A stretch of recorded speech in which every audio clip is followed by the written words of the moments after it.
નમસ્તે વિદ્યાર્થી મિત્રો, આજે આપણે જોઈશું ધોરણ 10 વિષય વિજ્ઞાનની જે ગુજરાત માધ્યમિક અને ઉચ્ચતર માધ્યમિક શિક્ષણ બોર્ડ ગાંધીનગર દ્વારા જે પ્રશ્ન બેંક છે એ પ્રશ્ન બેંકમાંથી જે તમારી તારીખ 25/7/2024 ના દિને પરીક્ષા લેવાનાર છે એ એકમ કસોટીનું સંપૂર્ણ સોલ્યુશન. તો વિદ્યાર્થી મિત્રો, અહીં જે ધોરણ 10 ના વિદ્યાર્થીઓ માટે પ્રકરણો જે છે એ પ્રકરણ 1 અને પ્રકરણ 13 માંથી જ તમારી જે એકમ કસોટી લેવાનાર છે એ એકમ કસોટીના પ્રશ્નો રહેશે. તો ફર્સ્ટ જે પ્રકરણ છે રાસાયણિક પ્રક્રિયાઓ અને સમીકરણો, 13મું ચેપ્ટર છે આપણું પર્યાવરણ. તો જોઈએ વિદ્યાર્થી મિત્રો, હવે સૌપ્રથમ તો વિદ્યાર્થી મિત્રો આ વિડીયોમાં એમસીક્યુ છે, ખાલી જગ્યા છે, એક વાક્યમાં ક્વેશ્ચનો છે, ખરા ખોટા છે અને 2 માર્ક્સ વાળા અને 3 માર્ક્સના ક્વેશ્ચનો છે જે તમારી એકમ કસોટીમાં વિદ્યાર્થી મિત્રો ક્વેશ્ચનો પૂછાશે. જોઈએ ફર્સ્ટ, નીચે આપેલ પ્રક્રિયા માટેના વિધાનો પૈકી કયા ખોટા છે? તો અહીં લેડ ઓક્સાઇડ પ્લસ કાર્બન, તો જે પ્રક્રિયા શું આપે છે અહીં? તો અહીં લેડ પ્લસ કાર્બન ડાયોક્સાઇડ. તો અહીં આન્સર શું થશે વિદ્યાર્થી મિત્રો? અહીં તો આપણે ખોટા વિધાનો શોધવાના છે. તો અહીં પ્રક્રિયા થઈને શું શું મળશે?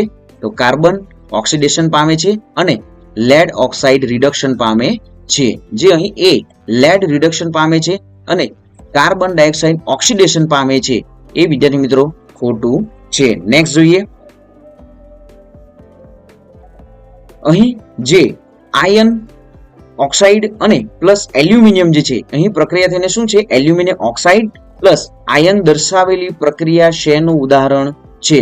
તો ઓપ્શન આપવામાં આવ્યું છે સંયોગીકરણ પ્રક્રિયા, દ્વિવિસ્થાપન પ્રક્રિયા, વિઘટન પ્રક્રિયા, વિસ્થાપન પ્રક્રિયા. તો સાચો આન્સર છે વિસ્થાપન પ્રક્રિયા. નેક્સ્ટ જોઈએ, નીચે આપેલ પૈકી કયો સમૂહ માત્ર જૈવ વિઘટનીય પદાર્થો છે?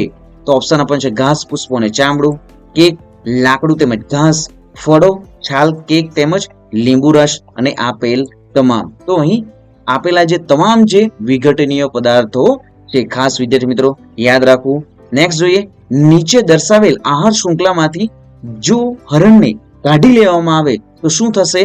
અહીં જે આહાર શૃંખલા ઘાસ, હરણ અને વાઘ, તો હરણને કાઢી લેશું તો શું થશે? અહીં વાઘની સંખ્યા ઘટવા લાગશે અને ઘાસનું પ્રમાણ વધી જશે. નેક્સ્ટ જઈએ, ડિસ્પોઝેબલ પ્લાસ્ટિકનો ઉપયોગ ન કરવો જોઈએ કારણ કે?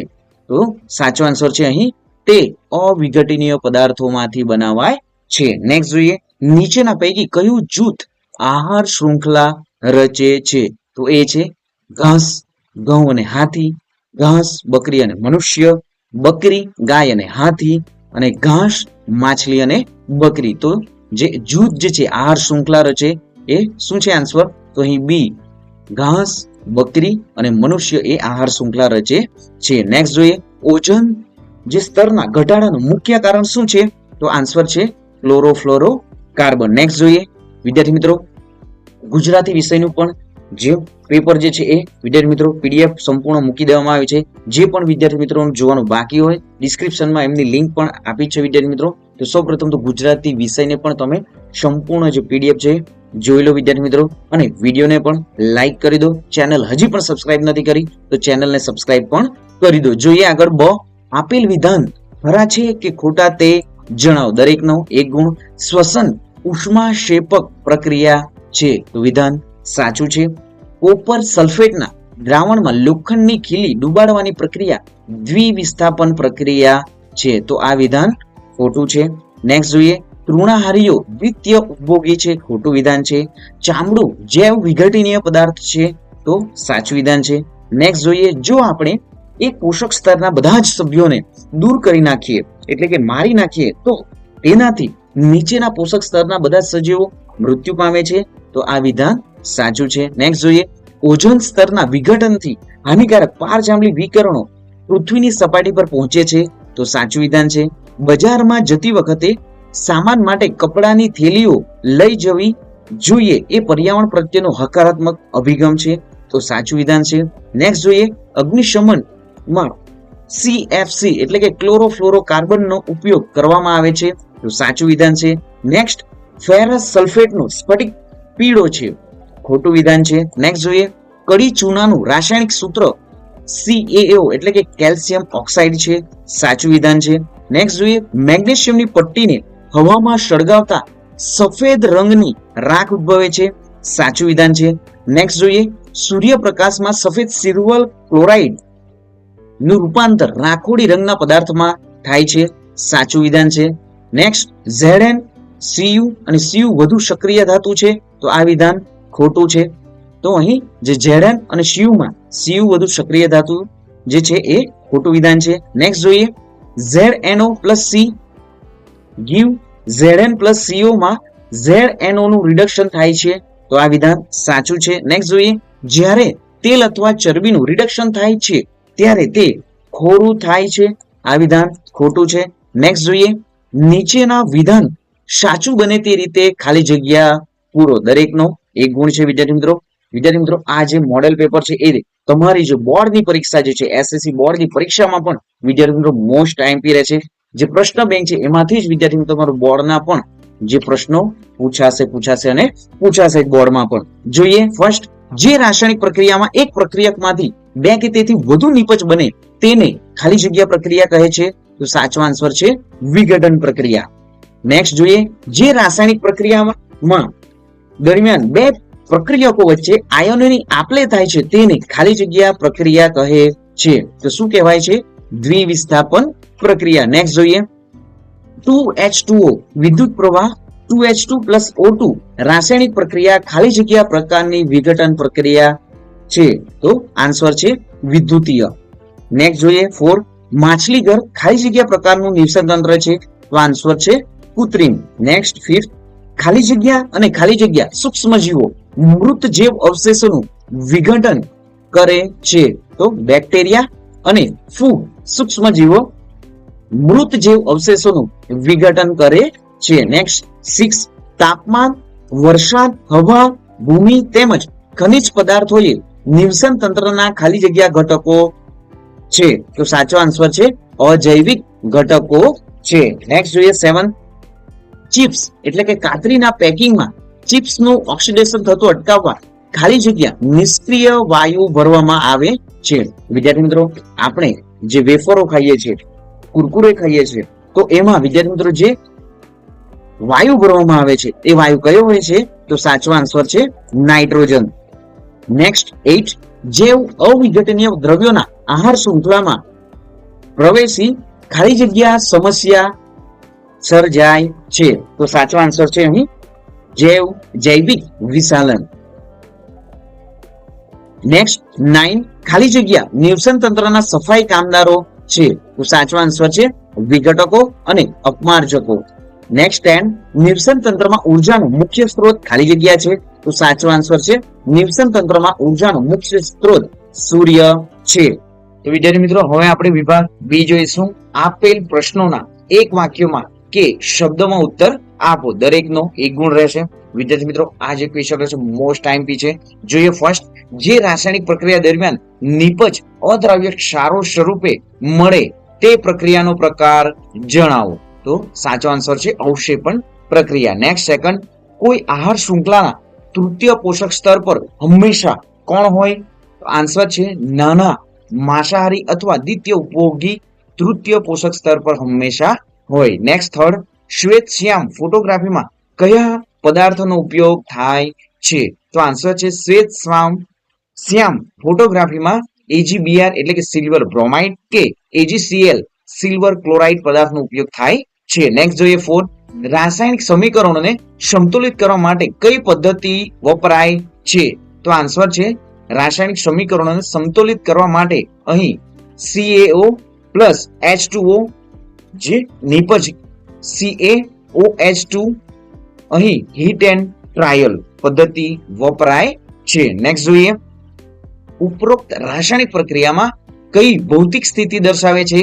તો અહીં આ જે રાસાયણિક પ્રક્રિયા જે છે એમાં જલીય દ્રાવણ જે છે પ્રક્રિયા જે ભૌતિક સ્થિતિ દર્શાવે છે. નેક્સ્ટ જોઈએ, બધી આહાર શૃંખલા ક્લોરોફિલ ધરાવતા સજીવોથી શા માટે શરૂ થાય છે?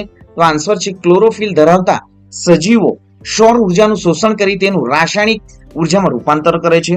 આ કારણે નિવસન તંત્રના પોષક સ્તરોમાં ઉર્જાનો પ્રવાહ ચાલુ રહે છે. નેક્સ્ટ જોઈએ, નિવસન તંત્રના કુદરતી સફાઈ કામદારો જણાવો.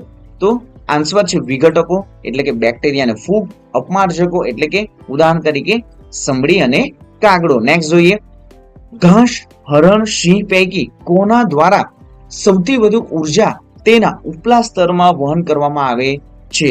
તો આન્સર છે ઘાસ દ્વારા સૌથી વધુ ઉર્જા તેના ઉપલા સ્તરમાં વહન કરવામાં આવે છે. નેક્સ્ટ જોઈએ, પારજાંબલી એટલે કે અલ્ટ્રા વાયોલેટ વિકિરણોની અસરથી શાના કેન્સરની શક્યતા છે? તો આન્સર છે પારજાંબલી એટલે કે અલ્ટ્રા વાયોલેટ વિકિરણોની અસરથી ચામડીના કેન્સરની શક્યતા છે. નેક્સ્ટ જોઈએ, MnO2 plus 4HCl નિપજ given MnCl2 plus 2H2O plus Cl2 માં કયા પદાર્થોનું ઓક્સિડેશન થાય છે? આન્સર HCl નું ઓક્સિડેશન થાય છે. નેક્સ્ટ જોઈએ 10, દાણાદાર ઝીંકની મધ સલ્ફ્યુરિક એસિડ સાથે પ્રક્રિયા કરતા કયો વાયુ ઉત્પન્ન થાય છે? તો આન્સર છે દાણાદાર ઝીંક મધ સલ્ફ્યુરિક એસિડ સાથે પ્રક્રિયા કરતા H2 વાયુ ઉત્પન્ન થાય છે. નેક્સ્ટ જોઈએ, દ્વિવિસ્થાપન પ્રક્રિયા ઉદાહરણ આપી સમજાવો. તો સાચો આન્સર છે જે રાસાયણિક પ્રક્રિયામાં બે પ્રક્રિયકો વચ્ચે આયોની આપલે થતી હોય તેવી પ્રક્રિયાને દ્વિવિસ્થાપન કહે છે. મોસ્ટ આઈએમપી વ્યાખ્યા છે વિદ્યાર્થી મિત્રો, એક્ઝામમાં પૂછાશે અને પૂછાશે જ. વિદ્યાર્થી મિત્રો ખાસ બોર્ડની પરીક્ષાઓમાં જે સાયન્સ વિષયમાં મોટા ભાગે વિદ્યાર્થી મિત્રો જે વ્યાખ્યાઓ છે એ વ્યાખ્યા આધારિત તમને 10 થી 15 ક્વેશ્ચનો પૂછાશે. તો ધોરણ 10 માં વિદ્યાર્થી મિત્રો જે ચેપ્ટરો જે છે એ ચેપ્ટરોમાં આવતી દરેક વ્યાખ્યાઓને તમારે તમારી જે નોટબુકમાં લખેલો વિદ્યાર્થી મિત્રો, કારણ કે બોર્ડની પરીક્ષામાં જે વ્યાખ્યાઓ જે છે વ્યાખ્યાઓ આધારિત ક્વેશ્ચનો જે છે એ વિદ્યાર્થી મિત્રો ઘણા પૂછાય છે. તો વિદ્યાર્થી મિત્રો અહીં ઉદાહરણ જે છે એ પણ સંપૂર્ણ આપવામાં આવ્યું છે. જે વિદ્યાર્થી મિત્રો અમે બ વિભાગ પ્રશ્નોના ઉત્તર ટૂંકમાં આપો, દરેકના 2 ગુણ. તફાવત આપો ઉષ્માક્ષેપક પ્રક્રિયા અને ઉષ્મા શોષક પ્રક્રિયા. તો સૌપ્રથમ જોઈએ આપણે ઉષ્મા શોષક પ્રક્રિયા. જે રાસાયણિક પ્રક્રિયામાં નિપજના નિર્માણની સાથે ઉષ્માનું શોષણ થતું હોય તેવી પ્રક્રિયાને ઉષ્મા શોષક પ્રક્રિયા કહે છે. દાખલા તરીકે બેરિયમ હાઇડ્રોક્સાઇડની એમોનિયમ ક્લોરાઇડ સાથેની પ્રક્રિયા એ ઉષ્મા શોષક પ્રક્રિયા છે. નેક્સ્ટ જોઈએ ઉષ્માક્ષેપક પ્રક્રિયા. તો જે રાસાયણિક પ્રક્રિયામાં નિપજના નિર્માણની સાથે ઉષ્મા ઉત્પન્ન થતી હોય તેવી પ્રક્રિયાને ઉષ્માક્ષેપક પ્રક્રિયા કહે છે. દાખલા તરીકે કડી ચૂનાની પાણી સાથેની પ્રક્રિયા એ ઉષ્માક્ષેપક પ્રક્રિયા છે. નેક્સ્ટ જોઈએ તફાવત આપો ઓક્સિડેશન પ્રક્રિયા અને રિડક્શન પ્રક્રિયા. વિદ્યાર્થી મિત્રો આ જે 2 જે તફાવત છે મોસ્ટ આઈએમપી છે વિદ્યાર્થી મિત્રો.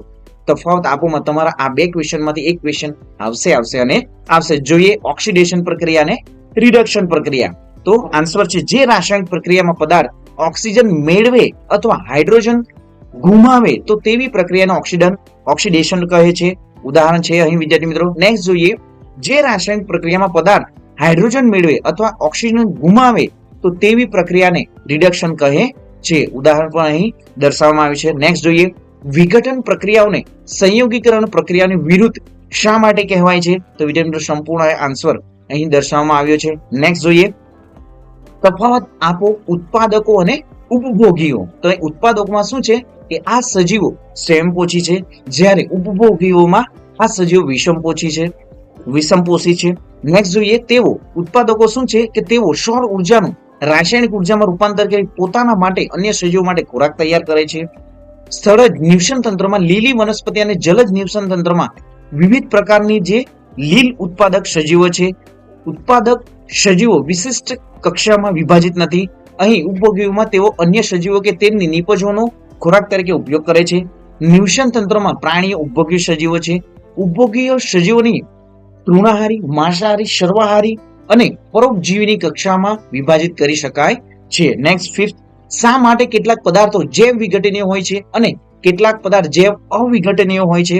તો અહીં સંપૂર્ણ આન્સર વિદ્યાર્થી મિત્રો દર્શાવવામાં આવે છે. તમે સ્ક્રીનશોટ પણ લઈ શકો છો વિદ્યાર્થી મિત્રો.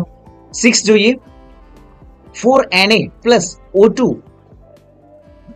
જે given 2Na2O પ્રક્રિયામાં ઓક્સિડેશન પામતા અને રિડક્શન પામતા પદાર્થોને ઓળખો. તો Na ઓક્સિડેશન પામે છે અને O2 એ રિડક્શન પામે છે. નેક્સ્ટ જોઈએ સમતોલિત રાસાયણિક સમીકરણ એટલે શું? રાસાયણિક સમીકરણોને શા માટે સમતોલિત કરવા જોઈએ. તો અહીં વિદ્યાર્થી મિત્રો સંપૂર્ણ આન્સર દર્શાવવામાં આવ્યો છે. નેક્સ્ટ જોઈએ, નીચે દર્શાવેલ રાસાયણિક પ્રક્રિયા માટે સંતુલિત સમીકરણ લખો. તો અહીં જે રાસાયણિક પ્રક્રિયા જે છે સોડિયમ પ્લસ પાણી જે આપે છે, શું મળે છે એમાંથી? Sodium hydroxide plus hydrogen. તો અહીં જે સમીકરણ છે વિદ્યાર્થી મિત્રો સંપૂર્ણ અહીં દર્શાવવામાં આવ્યું છે. નેક્સ્ટ જોઈએ 9, જ્યારે તમે લેડ, નાઇટ્રેટ અને પોટેશિયમ આયોડાઇડના દ્રાવણને મિશ્ર કરો ત્યારે કેવા રંગનો અવશેપ મળે છે તે પદાર્થનું નામ જણાવો. તો અહીં પીળા રંગનો અવશેપ મળે છે, તે પદાર્થનું નામ છે PbL2. નેક્સ્ટ જોઈએ, ખેતરોને કૃત્રિમ નિવસન તંત્ર શા માટે કહેવાય છે? તો વિદ્યાર્થી મિત્રો સંપૂર્ણ આન્સર અહીં દર્શાવવામાં આવે છે. અહીં જે ક્વેશ્ચનો છે મોસ્ટ ટાઈમલી છે. બજારમાં ખરીદી કરતા સમયે શા માટે કપડાની થેલી પ્લાસ્ટિકની થેલી કરતા વધુ લાભદાયી છે? તો કપડાની થેલી એ વિઘટન પામે છે, જ્યારે પ્લાસ્ટિકની થેલી વિઘટન પામતી નથી અને પર્યાવરણને નુકસાન કરે છે. આથી કપડાની થેલી વધુ ફાયદાકારક છે. નેક્સ્ટ જોઈએ, પર્યાવરણમાં વિઘટકોની ભૂમિકા એટલે કે મહત્વ સમજાવો. તો અહીં સંપૂર્ણ આન્સર વિદ્યાર્થી મિત્રો દર્શાવવામાં આવ્યો છે. નેક્સ્ટ જોઈએ, તળાવના નિવસન તંત્રની સામાન્ય આહાર શૃંખલા જણાવો. તો અહીં વિદ્યાર્થી મિત્રો સંપૂર્ણ આન્સર છે. નેક્સ્ટ જોઈએ, વૈજ્ઞાનિક કારણ આપો. થોડા સામાન્ય પગલાઓથી ઘરગથ્થુ કચરાનું ઉત્પાદન ઘટાડી શકાય છે. તો વૈજ્ઞાનિક કારણ આપવાનું છે. તો પેકિંગને ટાળી છૂટા ફળો અને શાકભાજીઓ ખરીદવા, રેઝર, પેન વગેરે જેવી વસ્તુઓ વારંવાર ઉપયોગ કરી શકાય તેવી ખરીદવી, એક વાર ઉપયોગ પછી ફેંકી દેવાય તેવી વસ્તુનો ઉપયોગ ટાળવો, પુનઃ ઉપયોગ કરી શકાય તેવા બાળોતિયા વાપરવા, વસ્તુઓ ભરવાની થેલીઓ પુનઃ વપરાશમાં લઈ શકાય તેવી ખરીદવી, પુનઃ રિચાર્જ કરી શકાય તેવી બેટરી ખરીદવી. નેક્સ્ટ જોઈએ 15, નિવસન તંત્રમાં ઉર્જાનો પ્રવાહ હંમેશા એક માર્ગી છે, કારણ આપો. તો વિદ્યાર્થી મિત્રો સંપૂર્ણ આન્સર અહીં દર્શાવવામાં આવ્યો છે. નેક્સ્ટ જોઈએ, ઓઝોન સ્તર વિઘટનને સીમિત કરવા કયા પગલા લેવા જોઈએ? તો વિદ્યાર્થી મિત્રો અહીં સંપૂર્ણ આન્સર દર્શાવવામાં આવ્યો છે કે ઓઝોન સ્તર વિઘટનને સીમિત કરવા કેવા પગલા લેવા જોઈએ. નેક્સ્ટ જોઈએ 17, આપણા દ્વારા ઉત્પાદિત જૈવ અવિઘટનીય કચરાઓથી કઈ સમસ્યા ઉત્પન્ન થઈ શકે છે? તો વિદ્યાર્થી મિત્રો સંપૂર્ણ આન્સર છે અહીં. નેક્સ્ટ જોઈએ 18, તમે કચરાના નિકાલની સમસ્યાઓની ઓછી કરવા શું યોગદાન આપી શકો છો? તો વિદ્યાર્થી મિત્રો આ પણ સંપૂર્ણ આન્સર છે અહીં દર્શાવવામાં આવ્યો છે. વિદ્યાર્થી મિત્રો વિડીયો ઘણો લોંગ થશે, શું જે પણ ક્વેશ્ચનોના આન્સરો છે એ તમે વિદ્યાર્થી મિત્રો સ્ક્રીન પર પણ જોઈ શકો છો. જોઈએ આગળ, જ્યારે કોપર સલ્ફેટના દ્રાવણમાં આયનની ખીલી ડુબાડવામાં આવે છે ત્યારે કોપર સલ્ફેટના દ્રાવણનો રંગ શા માટે બદલાય છે? તો અહીં સમીકરણ સહિત વિદ્યાર્થી મિત્રો સંપૂર્ણ આન્સર પણ દર્શાવવામાં આવ્યો છે. નેક્સ્ટ જોઈએ 20, ઓક્સિડેશન અને રિડક્શન પ્રક્રિયા ઉદાહરણ આપી સમજાવો. તો સંપૂર્ણ આન્સર છે વિદ્યાર્થી મિત્રો સમીકરણો સહિત અહીં પણ. નેક્સ્ટ જોઈએ, નીચેના પૈકી કયા ભૌતિક ફેરફારો છે કે રાસાયણિક ફેરફારો દર્શાવો? તો પેટ્રોલનું બાષ્પીભવન, એલપીજી નું દહન, લોખંડ સળિયાને લાળચોળ ગરમ કરવું, દૂધમાંથી દહીં બનવું, ઘન એમોનિયમ ક્લોરાઇડનું ઉદરપાતન, ફળોનું પાકવું. તો ભૌતિક ફેરફારોમાં વિદ્યાર્થી મિત્રો શું આવશે? પેટ્રોલનું બાષ્પીભવન, દૂધમાંથી દહીં બનવું, ઘન એમોનિયમ ક્લોરાઇડનું ઉદરપાતન. ને રાસાયણિક ફેરફારોમાં આવશે એલપીજી નું દહન, લોખંડના સળિયાને લાલચોળ ગરમ કરવું અને ફળોનું પાકવું. નેક્સ્ટ જોઈએ વિભાગ સી, નીચેના પ્રશ્નોના સવિસ્તર ઉત્તર લખો, દરેકના 3 ગુણ. વિદ્યાર્થી મિત્રો આ જે ક્વેશ્ચનો છે તમારી પ્રથમ એક્ઝામમાં જે એકમ કસોટીમાં તો ઉપયોગી છે જ, પરંતુ પ્રથમ એક્ઝામમાં પણ, પ્રિલિમિનરી એક્ઝામમાં અને એસએસસી બોર્ડની પરીક્ષામાં પણ વિદ્યાર્થી મિત્રો ઘણા ઉપયોગી છે. ઓઝોન કેવી રીતે નિર્માણ પામે છે? ઓઝોન સ્તરની અગત્ય જણાવો. તો સંપૂર્ણ આન્સર વિદ્યાર્થી મિત્રો અહીં સમીકરણો સહિત દર્શાવવામાં પણ આવ્યો છે. નેક્સ્ટ જોઈએ, નકામા કચરાના પ્રકારો જણાવો. તો ઘન કચરો અને પ્રવાહી કચરો. ઘન કચરામાં શું આવશે? રસોડાના કચરામાં શાકભાજી, ફળ, છાલ, હાડકા વગેરે. આ ઉપરાંત ધાતુ કચરો, કાચ, પ્લાસ્ટિક, પોલિથીનનો પણ ઘન કચરામાં સમાવેશ થાય છે. પ્રવાહી કચરામાં ઘન કચરાની સરખામણી પ્રવાહી કચરાની વ્યવસ્થાપન અને તેની હેરફેર સરળતાથી થાય છે. નેક્સ્ટ જોઈએ કે વિઘટનના આધારે કચરાના 2 પ્રકાર પાડવામાં આવે છે, જૈવ વિઘટનીય કચરો અને જૈવ અવિઘટનીય કચરો. અહીં સંપૂર્ણ આન્સર છે વિદ્યાર્થી મિત્રો. નેક્સ્ટ જોઈએ, જૈવિક વિશાલન એટલે શું? શું નિવસન તંત્રના 20 સ્તરો પર જૈવિક વિશાલનની અસર પણ ભિન્ન ભિન્ન હોય છે? સંપૂર્ણ આન્સર છે. નેક્સ્ટ, ઓઝોન સ્તરનું વિઘટન આપણા માટે ચિંતાનો વિષય શા માટે છે? આ વિઘટન સીમિત કરવા માટે કયા પગલા લેવા જોઈએ. તો સ્ક્રીન પર વિદ્યાર્થી મિત્રો સંપૂર્ણ આન્સર દર્શાવવામાં આવે છે. નેક્સ્ટ જોઈએ સમજાવો આહાર જાળ, નેક્સ્ટ શારણ સમજાવો, ખોરાપણું પણ સમજાવો. મોસ્ટ આઈએમપી ક્વેશ્ચન છે વિદ્યાર્થી મિત્રો. તો વિદ્યાર્થી મિત્રો ચેનલને હજી પણ સબસ્ક્રાઇબ નથી કરી તો ચેનલ સૌપ્રથમ સબસ્ક્રાઇબ કરી દો અને વિદ્યાર્થી મિત્રો વિડીયોને લાઈક પણ કરી દો અને તમારા ધોરણ 10 માં જે પણ વિદ્યાર્થી મિત્રો તમારા જોડે ભણે છે ફ્રેન્ડ્સ પણ ફેમિલીમાં, તો વિદ્યાર્થી મિત્રો આ વિડીયોની જે લિંક છે એ શેર પણ કરી દો. અને વિદ્યાર્થી મિત્રો આ વિડીયોની જે પીડીએફ જે છે એ પીડીએફ જો તમને જોઈએ છે તો વિદ્યાર્થી મિત્રો નીચે ડિસ્ક્રિપ્શનમાં ટેલિગ્રામમાં લિંક છે જ વિદ્યાર્થી મિત્રો. તમને ટેલિગ્રામમાં સંપૂર્ણ જે પીડીએફ છે એ ફ્રીમાં મળી જશે. તો મળીશું વિદ્યાર્થી મિત્રો નેક્સ્ટ વિડીયોમાં નવી જ્ઞાન નવી માહિતી સાથે. જય હિન્દ વિદ્યાર્થી મિત્રો, જય જય ગરવી ગુજરાત.